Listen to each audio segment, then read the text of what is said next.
sin entrar a discutirle a la señora, lo que yo les decía de las divisiones, lo que yo tengo entendido es que Huertas, el diseño era así, sin ninguna clase de división interna para las habitaciones, o sea, sin entrar a polemizar ni que ella me diga que es que en Huertas uno, que los que llegaron, que los que no llegaron, el diseño como tal es así sin divisiones. Lo que le decía la señora y lo que decía Rubén y lo que decía ella también, que se han ido prometiendo y prometiendo y prometiendo. Nosotros dentro de esta administración queremos es prometer y cumplir. Yo les voy a hablar con fechas exactas. Yo no les voy a decir que es que Rubén dice que 2 años y medio. Yo no voy a dar 2 años y medio. Nosotros tenemos hasta diciembre para hacer el trabajo que estamos hablando. Entonces, ¿qué es lo que nosotros vamos a hacer? Siempre hemos hablado de eso y ya arrancamos. Porque estamos un poquito quedados, lo que le expliqué a la señora. El contrato de obra grande, que es para la adecuación de zonas comunes, ya se adjudicó el 29 de mayo de este año en curso. ¿Por qué no se han iniciado labores? Porque el proceso, todo contrato grande debe llevar una interventoría externa. ¿Qué es la interventoría? Es quien vigila que los trabajos se hagan adecuadamente. Esa interventoría se montó a la par con el proceso de obra, pero hubo un error, entonces hubo que declararla desierta y arrancar nuevamente con el proceso. ¿Cuándo se arrancó con ese proceso? Este viernes, y 8 días se arrancó con el proceso. ¿Cuándo se adjudica el contrato de interventoría? El 2 de julio se hace la audiencia de adjudicación y el 5 de julio se firma contrato. ¿Qué significa eso? Que aproximadamente, pongámosle en 15 días, de estar arrancando los trabajos como tal. Los trabajos. ¿Por qué le digo los trabajos? Porque ya el contratista de obra, aunque no ha iniciado trabajo, ya empezó. ¿Cómo empezó él? La semana pasada estuve con ellos recorriendo todos los proyectos que tiene el instituto o que van a ser objeto de intervención. El instituto no, todos los que van a ser objeto de intervención, porque hay unos que no van a ser objeto de intervención. Caso el Tirol aún está respondiendo con Fama, que valga la aclaración aquí, con Fama está respondiendo es porque el INVED lo manda, porque el mejor el que le dio los recursos y porque él está gerenciando. Es que con Fama de buena gente él es el que responde porque quiere, no porque el INVED le dice que responda por eso, ¿cierto? Entonces hay proyectos que no van a entrar en el proyecto, valga la redundancia, hay proyectos de vivienda que no van a entrar dentro de este contrato grande.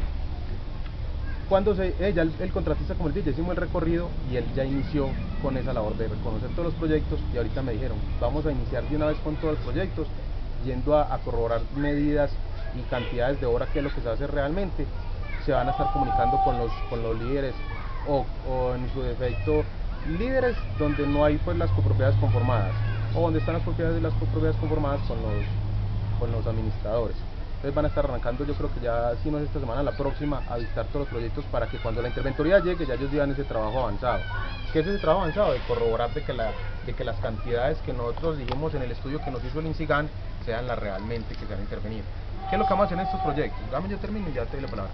¿Qué es lo que nosotros vamos a hacer en estos proyectos? Lo que ustedes están diciendo que nosotros en el instituto lo tenemos clarísimo, que es que impermeabilizar todas las fachadas que presentan humedades, el sellamiento de las ventanas por donde se filtran las aguas, la impermeabilización de las cubiertas aquí en Huerta, que algunos son en techo y en otros proyectos son en losa. Y estas escalas se fueron diseñadas. En algunos proyectos se van a reevaluar lo de los pasamanos, porque hay pasamanos que ya cumplieron con su vida útil o el material no fue el adecuado, entonces se van a cambiar en algunas partes. Los bajantes, que hay problemas de bajantes, por ejemplo, que ya se están perforados, otros, por ejemplo, como este, se ve que ya el sol ha hecho efecto sobre él y lo está cristalizando, que va a llegar un momento donde empieza a ser poroso y empieza a filtrarse el agua. Entonces, ¿qué se hace? En algunos tramos donde ya esté perforado se cambia, en otras partes como este, por ejemplo, que se ve que ya está sin pintura, es colocarle una pintura para que repele los rayos pues, ultravioleta y no vuelva a suceder esto. En los del frente. O sea, en fachadas, o sea, la impermeabilización de fachadas, no, pero los desagües, pero no tanto estos desagües, más que todos los que vienen de la cubierta, porque desagües, por ejemplo, así los que vienen de balcón, que nos están afectando más todavía, pero los que vienen del balcón, que son a veces unas gargolitas, en algunos proyectos se van a cambiar porque son muy corticas y volverlas más largas, en algunos. Amiguito, pero aquí no hay desagüe, entonces genera la movimiento ahí abajo. Eso sí no está dentro del proyecto. O sea, dentro del proyecto decir que vamos a hacer desagües externos, no, porque eso ya serían obras de urbanismo, eso no está dentro de eso. Llegando al tema que decía la señora de la piedra, y le explica ahorita a Rubén. Esta piedra en su momento, Rubén me decía, es que debieron de haberlo precavido desde que hicieron la obra. Si esta piedra no la quitaron es porque no generaba ningún riesgo. ¿Qué es lo que sucede? Usted la ve muy impresionante ahí, pero usted donde llegue a excavar, la piedra va a tener 3 veces la luz de que usted observa y 2 veces más hacia adentro. O sea, cuando una piedra tiene más de la mitad afuera, se quita la piedra, pero cuando tiene la distancia de la piedra o el diámetro de la piedra solo le sale una tercera parte y las otras 2/3 partes están enterradas, no justifica sacarla, porque es generar un problema peor, porque es desestabilizar más el talud. Entonces esta piedra, por lo que se observa, va a tener anclada una parte mucho mayor a lo que se ve, entonces no hay riesgo de que se venga. También termino. ¿Y qué se va a hacer en estas partes donde se está observando que se está desestabilizando, que se vienen pedazos de tierra, para que lo entiendan? Entonces, ¿qué se va a ver? Como les explicaba ahorita Rubén, hay partes donde el talud no está inclinado, entonces ahí se revetaliza para estabilizar a que la tierra no se siga viniendo. En otras partes de pronto, donde el talud es más inclinado, se echa concreto lanzado. Ese concreto lanzado lo que hace es estabilizar para que la tierra no se siga desmoronando, para que me entiendan en términos más no tan técnicos, ¿cierto? Populares no, porque suena muy como que se estuviera tratando como no debe ser, o sea, el término no técnico, no técnico. Entonces, cuando se está desmoronando la tierra, eso es para que se estabilice la tierra y no se siga desmoronando. Hay otro aquí que me dicen aquí en el blog, que es que no hay andenes. El andén está. O sea, nosotros no podemos, es que lo están utilizando mal utilizados. Amiguito. O sea, espérame, yo termino. O sea, están pasando las motos. Porque no tienen problemas pasados. No, porque es que aquí está el parqueadero. Aquí no hay, estos son puras escalas. No, por eso, pero es que está el parqueadero en los bloques. Para eso se hicieron parqueaderos Hay dentro de todos los proyectos. Dos para 70 bloques. No, por eso. Pero dentro de todos los proyectos, pero mire usted que no se ve ningún... No amiguito, eso mantiene lleno porque están trabajando. Por eso te digo, pero hay parqueaderos, se supone que estos parqueaderos fueron pensados para todas las personas que iban a estar aquí. Y hay muchos parqueaderos. Apenas hay 2 para 60 bloques. Pero hay muchas celdas. Entonces, se supone que todos deben de estar parqueando ahí. Esas zonas por donde ustedes me dicen son andenes. Andén peatonal, eso es como una redundancia, porque es que los andenes son peatonales, los andenes no son para que entren motos. Entonces la señora, por ejemplo, allí me dice que es que salió el niño y que lo puso una moto. Ya eso no es de nosotros, o sea, ya eso es que entren ustedes como copropietarios a decir ¿no qué es lo que está pasando, genera, hablar del tránsito, no hablar con la más inspección. espacioso, No, no genera problemas en la convivencia acá? No, porque es que mira que es un andén de mucho más de 1 metro. No, asúmese. La ley dice que debe ser 1 metro y ese tiene más de 1 metro. Pero en otros dejaron 2, o sea, hay uno que es la acera del frente del apartamento y aquí el peatonal, este no tiene. Por eso, pero es que este es el andén y la zona verde. O sea, dentro del diseño, vuelvo y le repito, se está cumpliendo con el andén y la zona verde. Pero en cambio todos los otros 60 bloques tienen la acera. O sea, hay un cambio de diseño, pues, pero no. Ahí sí muéstrame entonces, porque es que entonces ahí tenemos el andén para la gente. Por ahí no tiene por qué estar pasando motos. Esas son las yo te hago 2 preguntas. Lo que dice ella ya, estos caños externos, ¿quién tiene responsabilidad sobre ellos? De todas maneras, cuando se van a estabilizar, en algunas partes donde se van a estabilizar los taludes, hay en algunas partes donde se van a hacer filtros.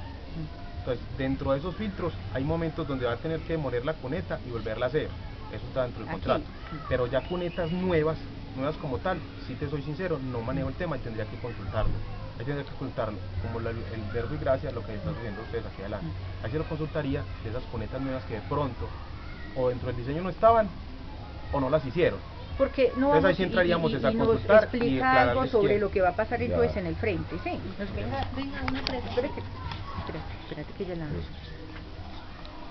buenas tardes, mi nombre completo es Ana Cecilia Quilindro Sánchez. Hago parte de una veeduría en todo Ciudad de la Nueva Occidente, tiene por nombre Pasión por el Occidente. Esta veeduría es la número 334. Tengo 2 preguntas para hacer.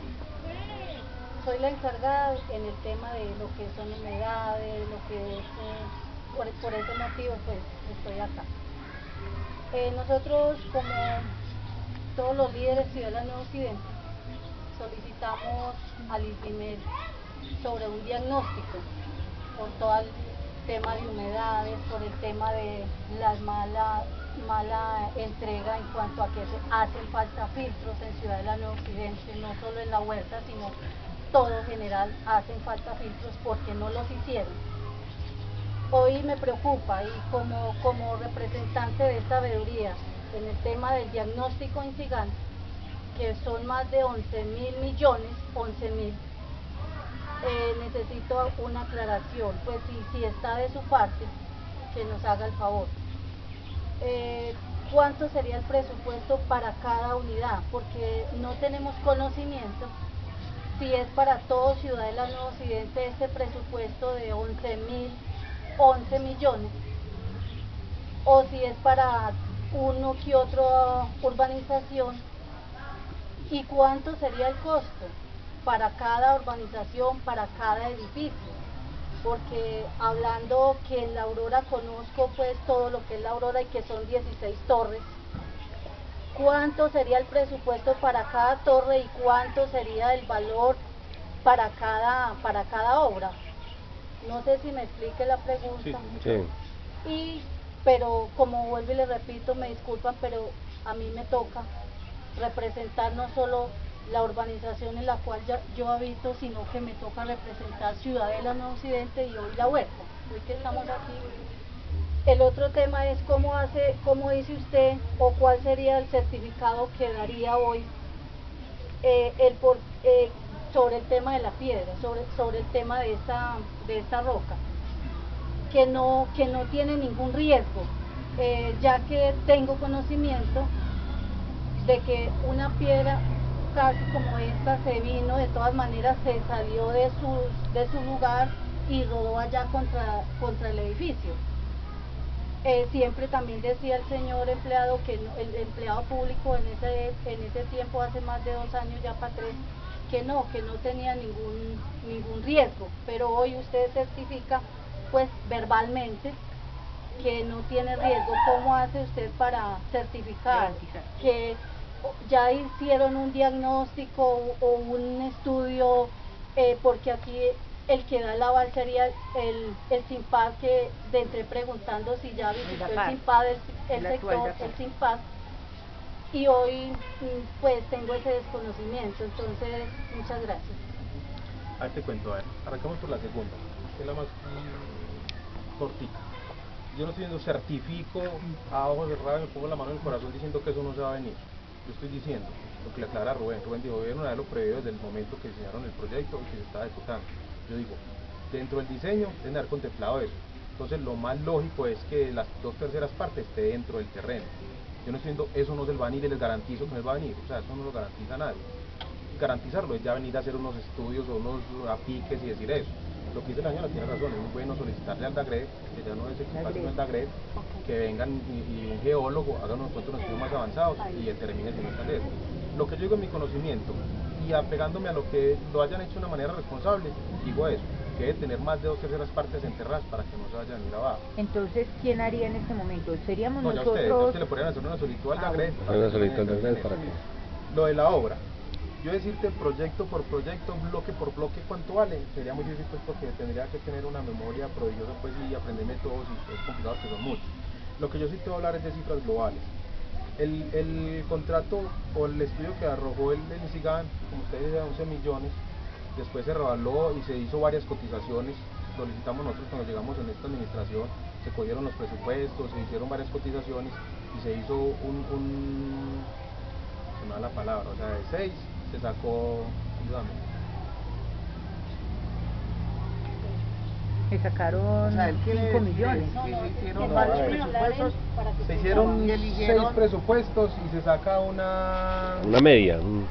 Sí, o sea, el promedio. Se hicieron 6 presupuestos y se saca el promedio para sacar el valor real. Entonces ese promedio arrojó que el presupuesto era de 6.200 millones. El estudio total del INSIGAN, no de 11.000 como se ha dicho en el estudio, sino de 6.200 millones. El instituto sacó el proceso de contratación, para lo cual no tenía sino 4.200 millones este año. Entonces sacamos el proceso con 4.200 millones, estoy hablando de cifras aproximadas, ¿cierto? Por 4.200 millones, y el contratista que se lo ganó, él tiene que respondernos con esas cantidades y de una excelente calidad. De pronto los precios aún seguían estando altos, él se bajó a 3.150 millones aproximadamente. Entonces ya no estamos hablando que no es de 4.200 millones, no es 3.150. Pero no quiere decir que es que esa otra plata se la va a echar al bolsillo del alcalde, se la va a echar al bolsillo de los MMs, no. Sino que es que el contratista, esas mismas cantidades, nos tiene que responder como nosotros le exigimos en esa licitación que se saca. O sea, ya él dentro de sus cuentas observó que no era necesario los 4.200, sino 3.150. Adicional a eso, nosotros pensábamos, este año se invierte los 4.200 y como nos van a quedar faltando 2.000 millones, el próximo año con el presupuesto nuevo se le adicionan a este contrato para poder cumplir con los 6.200. Igual seguimos en la misma idea. Con estos 3.150 vamos a hacer una gran cantidad, y si no es este año, porque como de todas maneras nos sobró algo de esos 4.200, entonces podemos adicionarle al mismo contratista lo que nos quede faltando para llegar a esos a esas cantidades reales, no hablemos de recursos porque entonces ya no estaríamos hablando de 6.200 millones porque el señor se bajó a 3.150, ya no estamos hablando de 4.200 sino 3.150. Entonces, para el cumplimiento de todas esas cantidades de obra que el INSIGAN dijo en el estudio, sin hablar de recursos en este momento, tenemos que cumplir con esas cantidades de obra. ¿Que el valor va a ser menos? Sí, va a ser mucho menos, ¿pero por qué? Porque se sacó un consolidado de cuál era realmente el precio y adicionalmente a eso el contratista se bajó mucho más en los precios que él tenía. Entonces nosotros vamos a cumplir con las cantidades que planteó el INSIGAN. ¿El presupuesto va a ser menos? Sí, pero vamos a cumplir con las cantidades que es lo que nos dispone. Una pregunta.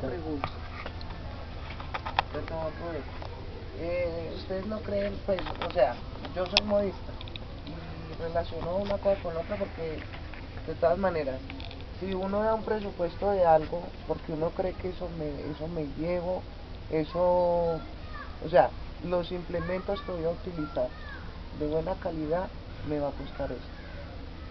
Pero ustedes no han pensado en que de pronto el INSIGAN dio un precio. Ahora, ustedes consiguen algo que prácticamente no es ni la tercera parte, mucho menos.